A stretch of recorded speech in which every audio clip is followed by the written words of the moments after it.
Good evening to all. Thank you very much for joining. It's great to have you all here.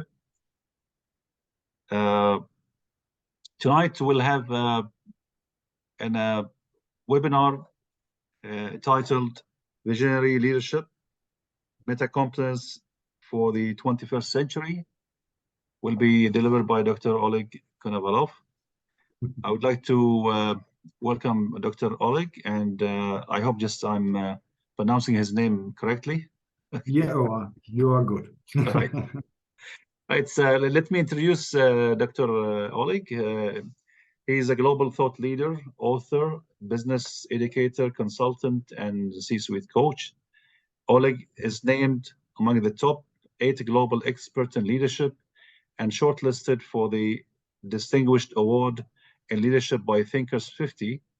He is on the Global Gurus Top 30 in Leadership, has been recognized as #1 global thought leader on culture by Thinkers 360. He is #1 global leader in coach Marshall Goldsmith Thinkers 50, and has been named as one of the top 10 most inspiring global thought leaders. Having been named as the Da Vinci Visionary Leadership by many leading authorities of our time, Oleg is helping companies to create and execute their vision, maintain a strong, proactive corporate culture, and achieve superior business performance. He is the author of many books, actually. The Vision Code in 2021, Leaderology, that's a very unique term, Corporate Superpower, Organizational Anatomy, and the Hidden Russia. His research identifies entrepreneurs and managers' strategic needs in the areas of leadership. Oleg helps leaders to become the masters of their future and achieve new levels of success. Oleg received his doctoral degree from the Durham University Business School in the UK. He is visiting lecturer at a number of business schools, a Forbes contributor, and a high-demand speaker at major conferences around the world. So thank you again, Dr. Oleg, for joining us. Thank you for accepting our invitation to speak tonight on a very unique subject, actually, something which is, I believe it's required. It's one of the most important topics for 21st century. So the floor is yours, so you can start. Thank you very much again. Thank you. Thank you for those who joined us tonight. Go ahead. Assalamu alaikum to everyone. And thanks a lot for joining us today. And I will start with a simple question to all of you. My question is simple. What 2 key assets we all have in our life? What do you think? What's your guess? Can you say what's the main 2 assets we all have in common? Any ideas? Can I ask the question again, please? What are the 2 main assets we all have in common? Mm-hmm. So actually, we have 2 key assets. The first one is the life itself. Yet, life is given to us. It's given by God, by parents, by nature, and it's fairly meaningless. There are millions of unhappy families. There are millions of meaningless businesses. And our aim to make our life meaningful, to live in a happy families, to run successful businesses, to make a difference in our life meaningful, we need that second main asset. And it's not about money, because money can't buy a meaning. Even if we talk from in terms of businesses, things that are about 57,000 publicly listed companies across the globe, and less than 4% of them are exceeding $1 billion per annum, and even huge companies. One company falls out of Standard & Poor's list every week. So it's not about money. It's about vision. It's about vision that will define what we will do. But here we have a problem. Less than 0.1%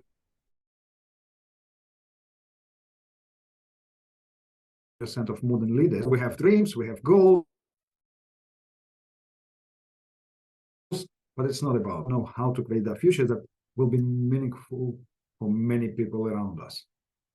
And it's always assumed, or traditionally assumed, that vision is a gift. But actually, this is wrong. Vision is not a gift. It's a way of thinking that can be taught. It's an algorithm. It's about looking into the future and knowing what you want to create.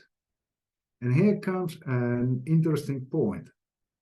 Vision often taken as a purpose, or as a mission statement, or as a goal. No, here's the difference. I would explain it in a simple way. As a husband and a father, my purpose is to keep my family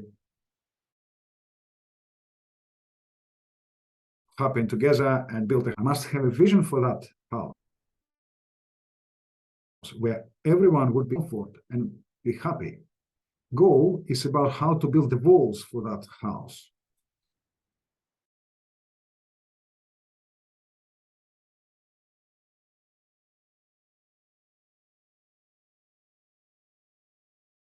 How we would behave towards neighbors, and it's not always delivered. So that is a huge difference. How to see that difference? And I will ask you a simple question.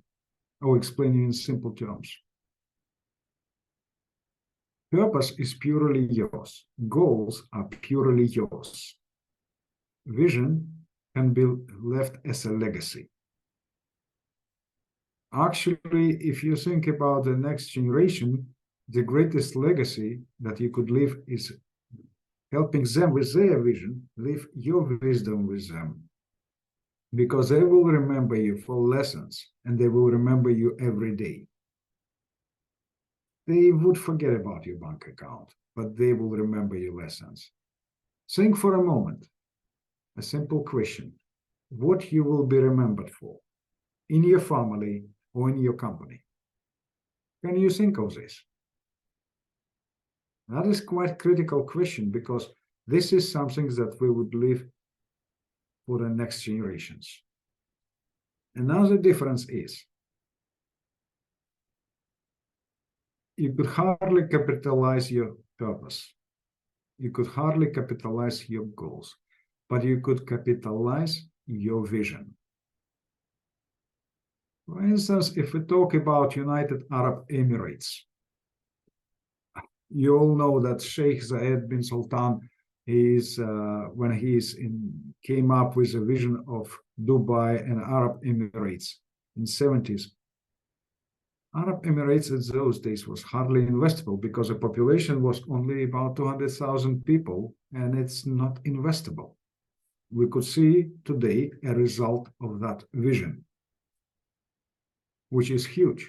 Vision is pragmatic and functional, and therefore it gives 25, 30 times higher capitalization to companies rather than the companies with just a great product. So it's a huge difference. And a difference it comes because it's a tangible outcome, because vision reflects the value that you create for people, and this value defines a market space that you're in control of. It's a tangible outcome because it's a matter how people are engaged, how they are loyal to it. Think for a moment. Tesla has higher capitalization than the rest of the 10 largest car producers in the world. They didn't invent electrical cars, but they have created that space, market. Amazon controls about 40% of retail market across the globe. Therefore, they have this huge capitalization. If it's intangible outcome, WD-40 company, they have highest in the world employee engagement, 93.5%. With one single product, this spray, their capitalization is $3.5 billion. And of course, it's about the third element, it's strategic benefits, because you grow, you have more opportunities, and you could expand into different directions and grow bigger, stronger, be more successful. So vision is not an illusion. It's not just like a dream. It's very pragmatic space. But here comes a very interesting point. I believe many people are only taking, I'm a visionary, or he could be a visionary, but they don't understand that difference. There are three types of visionaries. The first one are inventors. Somebody who created some kind of a new software or created something new,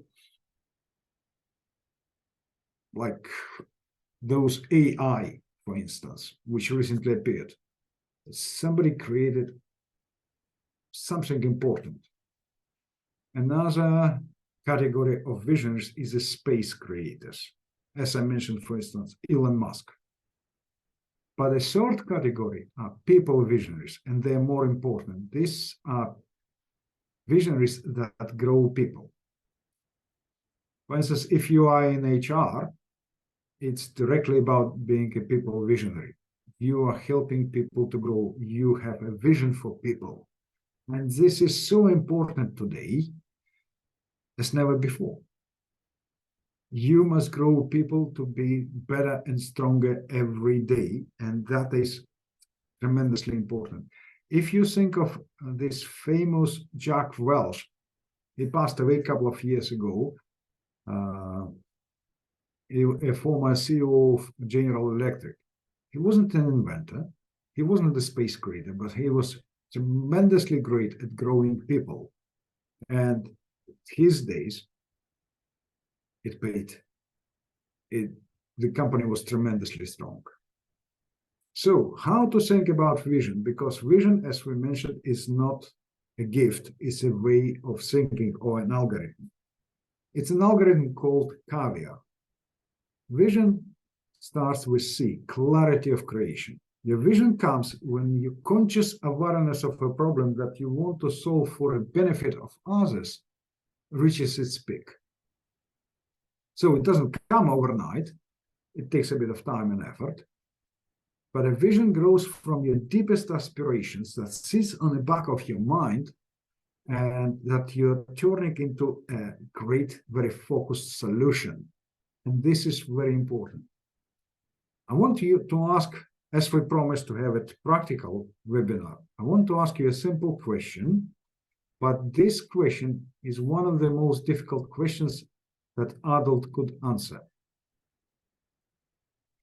What is your greatest aspirations?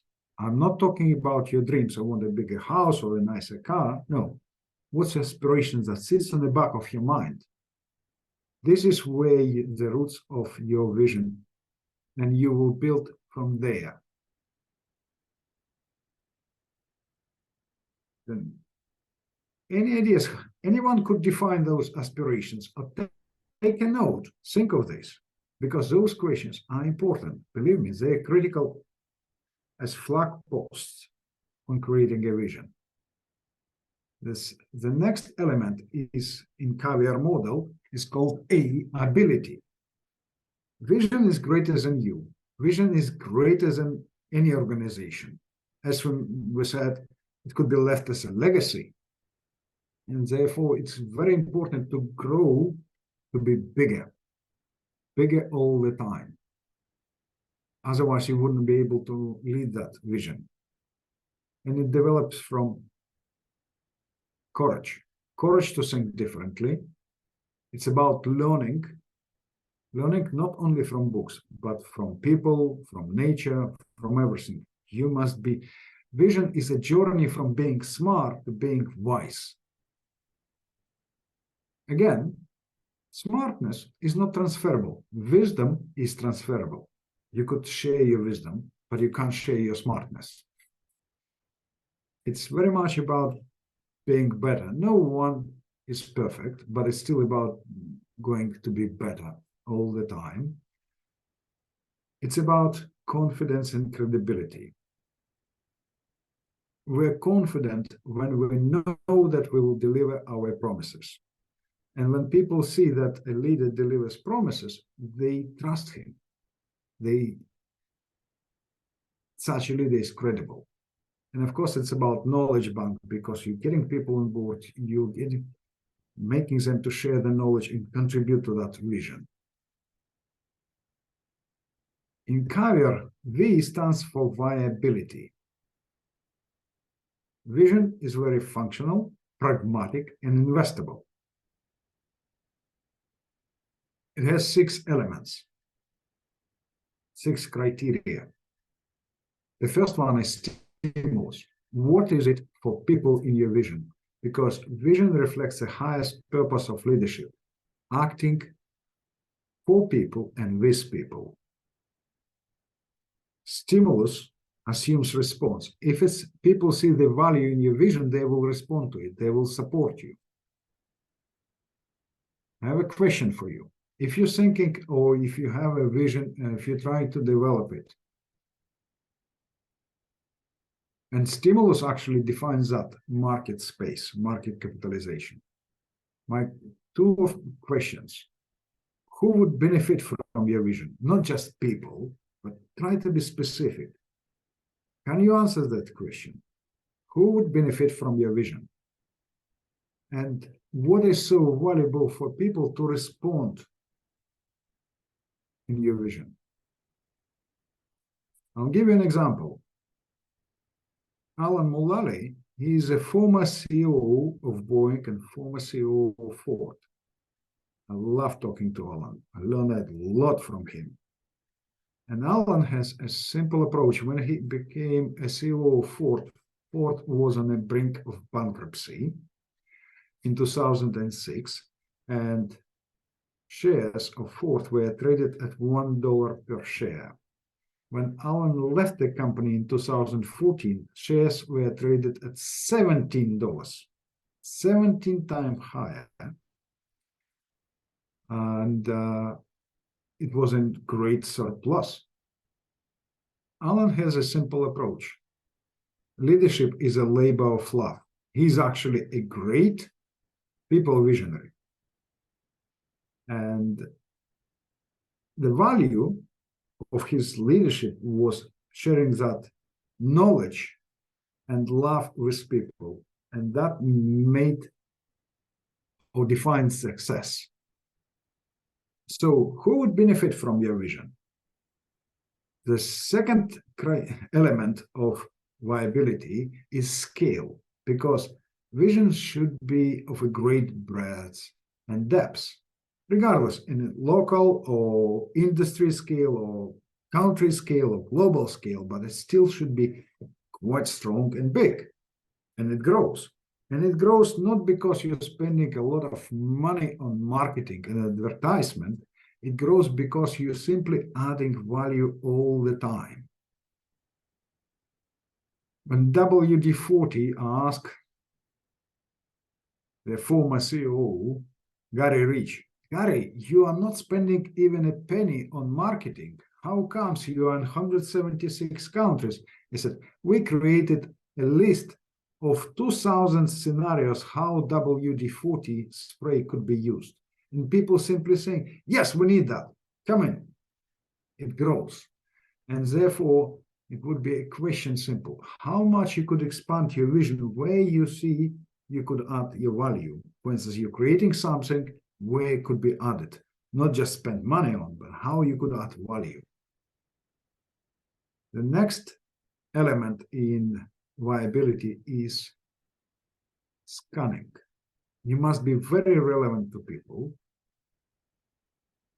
you are noticing people problems, you're noticing pain points, you're noticing the areas that demands change. It is a very interesting startup. It's called Vidu, and this startup founder, Indy Gregg, she realized that within 10 years, about half of the workforce, global workforce, will be freelancers. Freelancers, and actually there are no proper services for freelancers are available. And she created that banking platform Vidu that takes care of freelancers. It's a huge pain point, and she built it on it. So I have a question for you.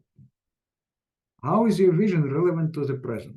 How are you relevant not just to the present, but to people? What kind of a problem you're solving for them?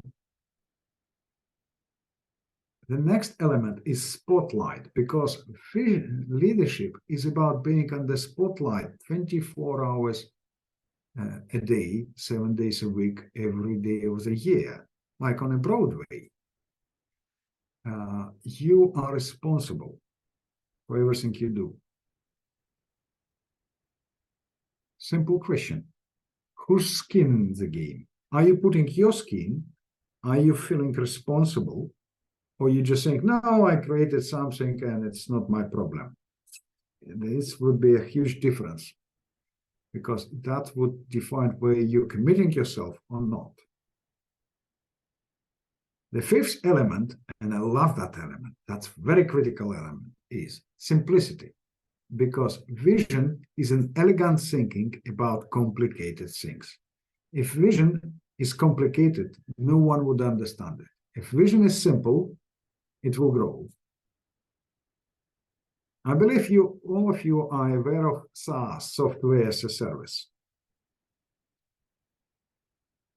SaaS was developed, an idea of SaaS that turned into that product was developed by Faizi Fatihi at the end of 80s into 90s, because he came up with the idea that software could be cheap and accessible by all.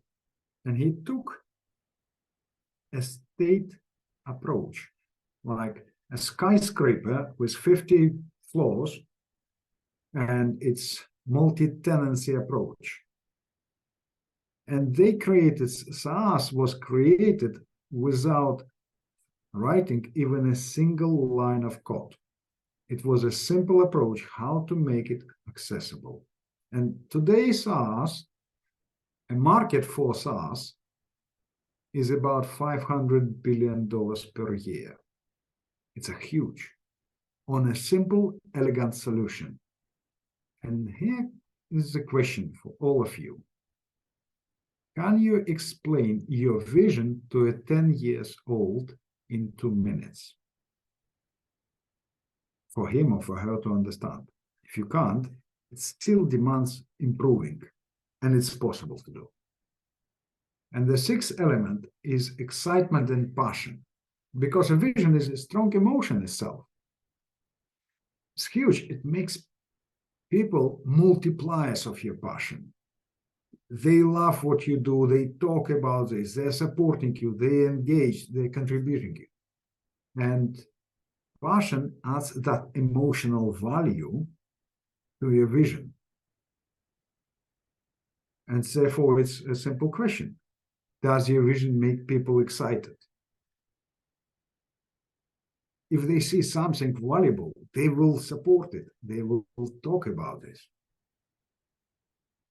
So that's our elements. Now we're moving forward. We cover its influence. We must be good at communicating vision to get people on board, to gain support. And it's very interesting phenomenon. We talk about communicating vision and sharing vision. What's the difference? We communicate facts, but we share emotions. We communicate facts to go to the conscious mind, and we communicate emotions to go into subconscious mind. And when those messages einweaved or interweaved, they become very strong, very powerful, and people are getting to you as a magnet. In career, the second A is about acting or execution. Leadership is not about consensus. It's not about looking for consensus, because we need consensus when we don't know where to go. But when you have a vision, you are clear and you know where to go, where you lead people. You define that future. And therefore, it demands strong leadership, strong corporate culture, enabling decision-making, focus, will, and high quality and clear metrics of execution. And think your vision will be judged based on your promises that you will deliver and people expectations. If they will meet, you reached what you have, or achieved what you aimed to achieve. And it's not about pleasing everyone. It's about being firm where we go. In career model, the last letter is R, revitalizing. We grow all the time. We see more opportunities. Therefore, we are revising vision, not just skipping it. We're revising and making it stronger. But it's a very interesting point. In different cultures, people believe that cats have few lives. Like some cultures, people say cats have 9 lives. In other cultures, people say, no, cats have 7 lives. But leaders with vision definitely have few lives, because every time you're revising your vision, you're gaining a new meaning for life. So you are starting like young, fresh, with full of energy. And that is a tremendous, I know it from myself, and believe me, I train people from almost 40 countries. And this is tremendous to see how people are energized, how they grow, you know. So the greatness of your success is defined by the greatness of your vision. And it's very much about being in command of the future. Majority of us, we have a problem which I call the mind lock. We're trying to think about the future with our thoughts being somewhere in the past or maybe in the present. But it's about ability to think into the future and create something pragmatic for everyone. We're all facing problems. We're all facing challenges. I've not been born with a silver spoon, and I've been through different experiences, and I learned one simple rule. My vision and my goals must be greater than my problems. Then I will achieve it. That would be very different. So it's not about being a victim of the future. It's about being the masters of the future. We will have a proper training in Riyadh together with Kamal in June. I'll be happy to help everyone to become leaders, because today we desperately need visionary leaders. We don't need problem solvers. We need solution finders. Thank you. If you have questions, please ask. Thank you very much, Dr. Oleg, for this very summarized and condensed way of putting the idea itself. We'll have about like 20 minutes for questions. If you have a question, please raise hand and you can ask a question. I have collected some questions, Yusuf. Thank you, Dr. Go ahead. If I may ask them through the WhatsApp and through some conversations and what I received from people. What I collected is like 4 to 5 questions so far. The first question is, what are your near future courses in the area, Middle East, Bahrain, GCC, or wherever, that people can access to the courses, Dr. Oleg and Mr. Kamal? This is question number one. Please, you know the answer to this question. Yeah, the answer is Mr. Kamal? the coming course will be in June. It will be from 13th to 15th June in Riyadh. It will be delivered in person, face to face, and it will be in one of the 5-star hotels. So we'll be announcing this very shortly. Inshallah. Thank you so much. So this answers the second question as well. Just a sec, Dr. We must consider that, you see, vision is, I'm not selling ice cream, is a Rolls Royce in leadership. And therefore, we're keeping those groups very small because I must pay personal attention to everyone. It's not a mass product. And therefore, it's for a small group of people. Thank you. Your second question, please. Actually, the second question was answered, but your feedback, Doctor, takes us to the fourth question, which was stated by one of the participants, said that as this is a visionary leadership, what are the targeted audience to attend this? Are they coaches only, or they are managers, entrepreneurs, businessmen? It's could be a businessman who is thinking about putting his business into the next level or facing serious challenges, how to get out of them, right, to the next level. So during the course, it will not be kind of a feeling that it is away from reality, like in case if he's a new let's say if there is a new leadership position person just joined in a leadership position. It could be for such a person as well, because I have coached and trained people who were promoted and they're just been about to get into that level or even higher. Dr. Saleh, you see, I spent many years in the fishing industry myself. And I'm not about passengers on board of a trawler. It's about very, very practical. Therefore, as I mentioned, it's about small group where I could pay, okay, your demand is to get into higher position. Your demand is to create a new company, or your demand is to become a visionary leader coach. That's great. I will pay separate attention to everyone. Okay. Thank you, Doctor. I really appreciate it. So that's a very holistic picture that everybody is invited.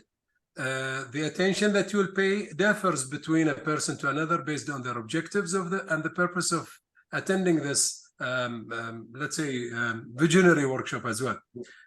So that takes us to the next question. It says, Doctor, if I'm attending as an individual, how would this course create an impact or return on investment for myself, for the investment that I'm willing to pay to attend this training? So what is the impact on my life as an individual and on my business if I'm attending this in terms of impact and return on investment? I think that's a very deep question. The answer is fairly simple to this deep question. What would you pay to make your life more meaningful?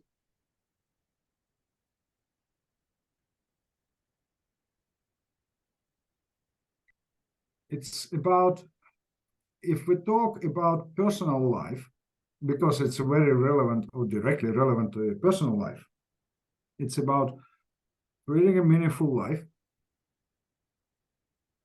helping your children, making something beyond yourself.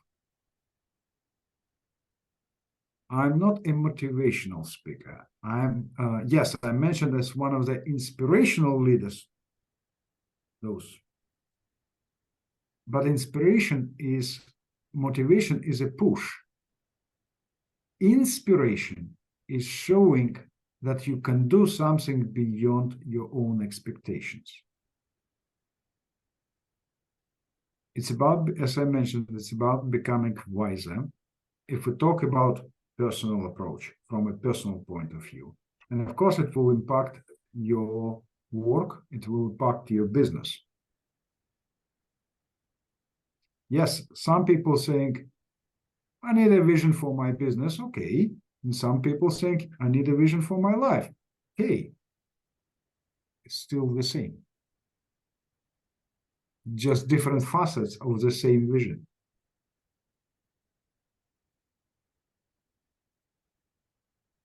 Okay, thank you. Thank you so much, Doctor. Thank I you. have another question on the WhatsApp. Go ahead. Please. I have a question from Mr. Dej. Jazakallah khair. He said, thank you so much for the insightful lecture on visionary leadership. I appreciate the way you highlighted the importance of developing the skills necessary for effective leadership in the 21st century. Your example of visionary leadership and their approach to navigating complex challenges like Sheikh Zayed rahmatullah alayh were particularly inspiring. Question, can you share some of specific strategies for creating a team culture that fosters innovation, collaboration, and shared sense of purpose? That's the first part. The second part, how can... please. Dr. Saleh, let's go part by part, otherwise we would lose the quality. Sure. The first thing, we're all humans and we want to work for something greater than we are. If we have one shared vision, think vision is a collective understanding how the future would look like, how we'll get there, and what we'll gain out of it. So if people see something greater than they are, they're more engaged, they work together. That's, for instance, it was reason behind WD-40. That was purely based that in high engagement or intangible outcome, because they work for something greater than they are. Because if people don't see anything meaningful, they are not engaged. They're just working from 9 to 5. You know, that's it. So you're getting, in terms of innovation, it's critical because vision is not a pre-cooked solution. It's a solution that must be created, and many things must be invented to let it go, to let it fly. And when people work for such a great purpose, they become creative. And it's a matter of a leader, a vision leader, to encourage that creation and turn it into innovation. Does it make sense? It really makes sense, Doctor. And it reminds us with the statement of Abraham Lincoln. It says the only way to predict future is by creating it. Exactly. Yes. Brilliant. So that's very deep, Professor, and we really appreciate it. So the second part and the last part of that Mr. Da'ich question, he said, how can leaders ensure that everyone on the team feels valued, empowered, and contribute to their unique perspective and talents? Okay. The response would be, it's coming from that part that would be highlighted through the training program. It would be a separate, special part session on corporate culture. It's not about job description. When people fit into the boxes of job descriptions, they hardly see beyond their desks. But when we see the role of each other, we're helping each other, we support each other, we feel each other, and when we see the entire organization. It's like a difference between happy marriage and a formal marriage. When happy people, they don't discuss who does what in a house. They have roles, and role to support your partner or spouse. But when we talk about job descriptions, oh, you're obliged to do this. Oh, no, you're obliged to do this. The same happens in organizations. You see, I spent time on a fishing trawlers myself. To be successful at fishing, it's not about job description. As an engineer, I was gutting fish, I was helping deckhands, and vice versa. No one been talking about, I am obliged to do only this. and therefore we were successful. It's about roles. But when you have a vision, you could easily define roles. When you don't have a vision, you're defining job descriptions. That's very deep, and it shares us with the purpose. When the purpose is much beyond the perspective, it yields more and more and more, and collaborative thinking and collaborative participants. Exactly. So that doctor takes us to the last question that I have on my list, which says, Dr. please. I would add something. Please. It's very trendy these days to talk about diversity. And we talked about diversity of genders and things like that. I would be talking, when we have a vision, we talk about diversity of values that people bring on the table. And that's more important. Yes. What is our contribution to the table and to the team and collective participatory approach? So, exactly. Doctor, the last question says that you know the dilemma between leaders born or made or whatever. That's a very historic and legacy and leadership. So the question says, regardless the concept, when I join the course, can I learn how to become a visionary leadership or a visionary leader? Can I develop my leadership skills? So what would you do during the course and after the course to make sure that I am on track with you? Okay, the approach is simple. The first, I would ask a question to filter where I could help or not. And the question is very simple. Do you believe in something greater than yourself? I'm not a judge. If you believe in Allah or you believe in universe, so something greater than yourself, that means you are ready to do something beyond yourself and for others. If you are not prepared, if you don't believe in anything and you're purely egocentric, I can't help you, because you are focusing on your ego and I'm not pleasing your ego, right? The program is about that ultimate mind shift from where you are to be a visionary. That's my promise. It's very much about mind shift. You will walk out with a very different mindset, and that mindset would be of a visionary leader. That, I believe, answers the question, Doctor. Otherwise, my program is considered number 2 in the world. MashaAllah. We're so lucky to have you today, Doctor, and therefore very fortunate. No, it's not fortunate. It's about creating value for people. Yes. You know, if I would not work with people, if I would not act with people and for people, what's the point? I'm just a celebrity. No. Yeah. No point. Thank you. Yes. Thank you, Dr. There was a question from Ms. Maysoon Hamid. That was at the beginning, very beginning of the lecture today. Ms. Maysoon, are you there? Did Dr. Oleg answer your question, or do you want to ask another question? You can unmute yourself and ask your question. Ms. Maysoon, are you there? Or if you can say yes or no, or until Dr. Maysoon or Ms. Maysoon response, we have another question from Mrs. Safa Al-Jar. Okay.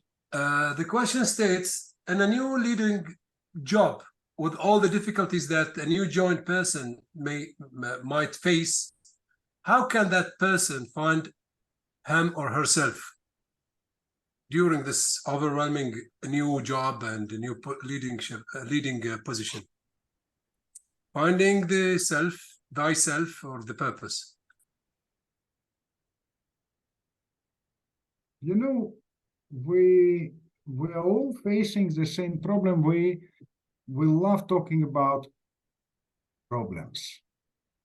when you are stepping into a new role, the first thing what you are against is problems.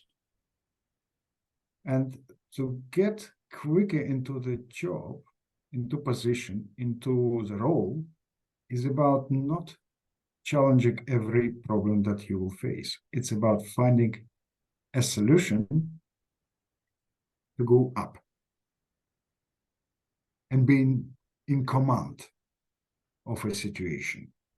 It's like fighting against midges or mosquitoes. There are millions of them. You can't fight them all. And this is all of us are facing, regardless of experience. As soon as you are into a new position, you must be very good at finding solutions, not solving every problem. So, Doctor, maybe we can restate the phrase or rephrase what you have said. We have to focus on the voice, not on the noise. Brilliant. Thank you. Thanks. Thank you. You know, and I believe in this sense, noise attracts attention. Quiet voice, open hearts. Brilliant, Dr. Saleh. Thank you. Thanks, Doctor. So I have all of the questions now set. I don't know, Mr. Kamal or Mrs. Maysoon. If anybody have any question, maybe they can raise their hands, and Spanish we can raise by prioritized. We have 7 minutes till wrapping up. So please, ladies and gentlemen, we have Dr. Jod. What specific traits and behaviors distinguishes visionary leader from other type of leaders? That's the first part. Actually, we are starting the program exactly with this task because there are 15 specific traits. And interesting, but majority of people, or not majority, but many people have a few of them. They just never recognize them. For instance, they talk, as we mentioned, about solutions, not problems. They are simple in delivering their messages or simple in explaining because their mind or their thoughts are very structured. When you have a structured thoughts about what you do, you talk in a simple way. When you don't know what you do, you have a mess in your mind, you talk a lot without meaning. It's very much about energy management. We were wrongly taught initially about time management, but we are not a labor on a conveyor belt where time management is critical. Higher your level, the more about energy management, because you are leading people, you are leading people's energy, not time. You're creating something serious. It's about commitment, and commitment is energy, not time. So, for instance, there are 15 traits, and those traits are there. We will talk through them. Thank you, Doctor. I believe that this your answer answers the other part of the question, which says that how do these qualities enable them to inspire and guide their teams towards long-term success and innovation? There is anything to be added, Doctor? Please feel free. Because actually the second part is very important. Sorry, I didn't notice that in the chat box. My apologies.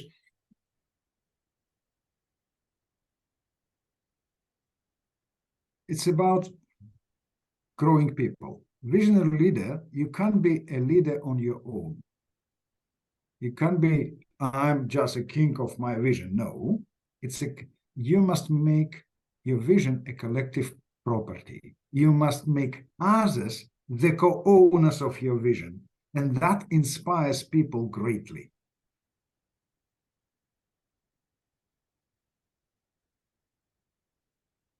Thank you, Doctor.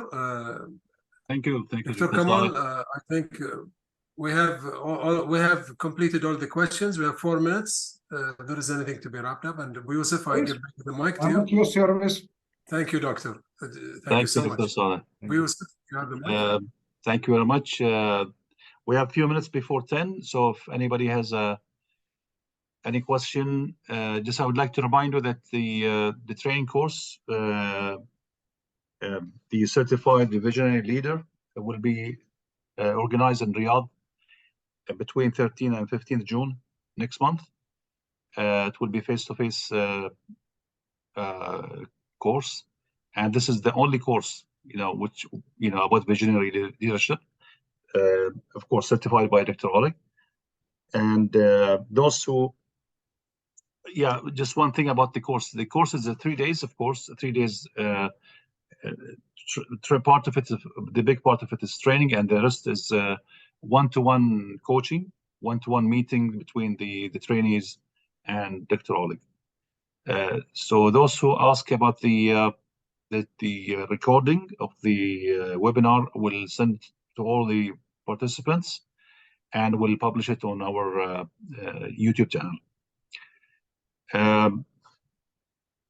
I'm just asking again, Maysoon, if you want to ask any question before we wrap up. Okay. Dr. Oleg, any last statement you would like to? It's a great question. From what I have learned from Dr. Oleg, I think visionary leader is a hybrid of pragmatic and authentic leadership.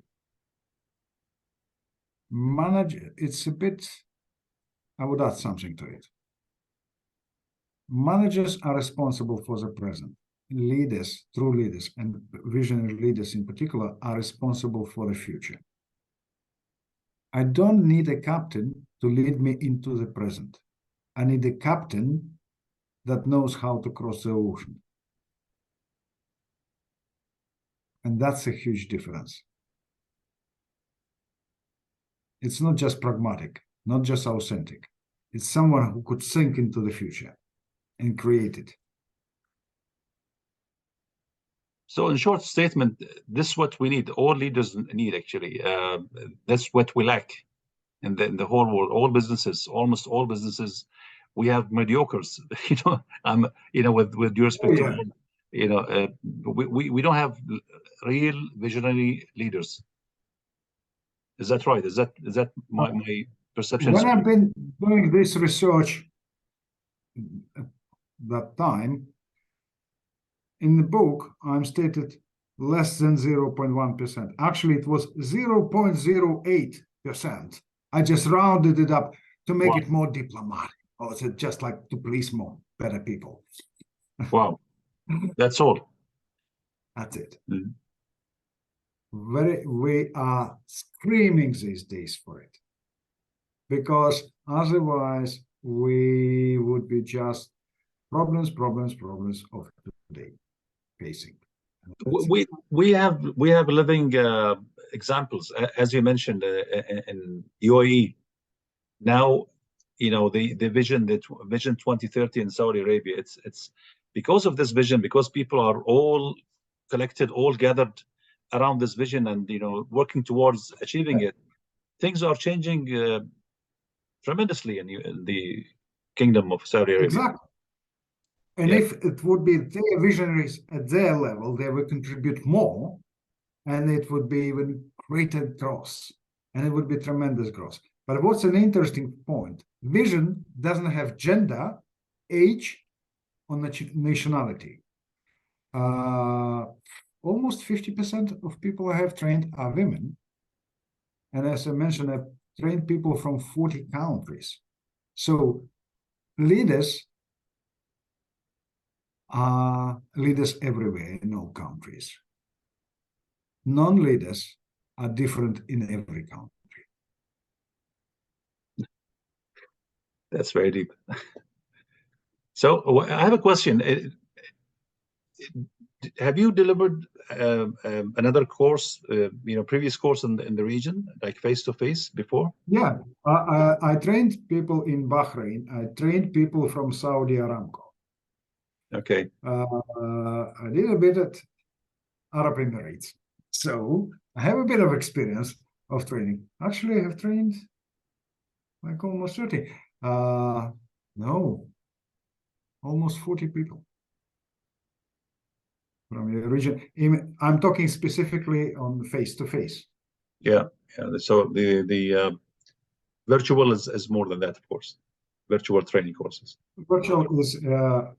I'm still aiming to deliver it in quality because I'm putting my quality mark. Yeah. Therefore, it's about energy. Of course. Right. So we'll allow a few minutes if anybody has any last question to Actually, ask before we end. that I'm very grateful because people who came and thinking about vision, they're already very bold. Many people are afraid of the future and they're just saying, no, it's not for me. But people who are thinking about it, they already deserve all the praises because they're thinking boldly about the future. Thank you very much, Dr. Oleg. Thanks for all the attendees. It was a great, very inspiring, session. I think we need something from my side. Actually, I'll attend the training course in Riyadh, so I'll learn more from you. So I hope also. I think me too, Allah Abu Yusuf. I think me too. I'll have the honor to attend and you're most welcome for this course, inshallah, subhanahu wa ta'ala. Inshallah. All right. Thank you. Thanks very much. Have a great night, and we'll see you soon, inshallah. Thank you for attendees. مشكورين وجزاكم الله خير ونراكم على خير إن شاء الله تعالى. السلام عليكم ورحمة الله وبركاته. التسجيل إن شاء الله راح يوصلكم إلى إيميلاتكم بإذن الله. شكرا. Thank you very much again, Dr. Oleg. Have a great night. Thank you. Thank you, Doctor. Okay. Thank Bye-bye. you, Doctor.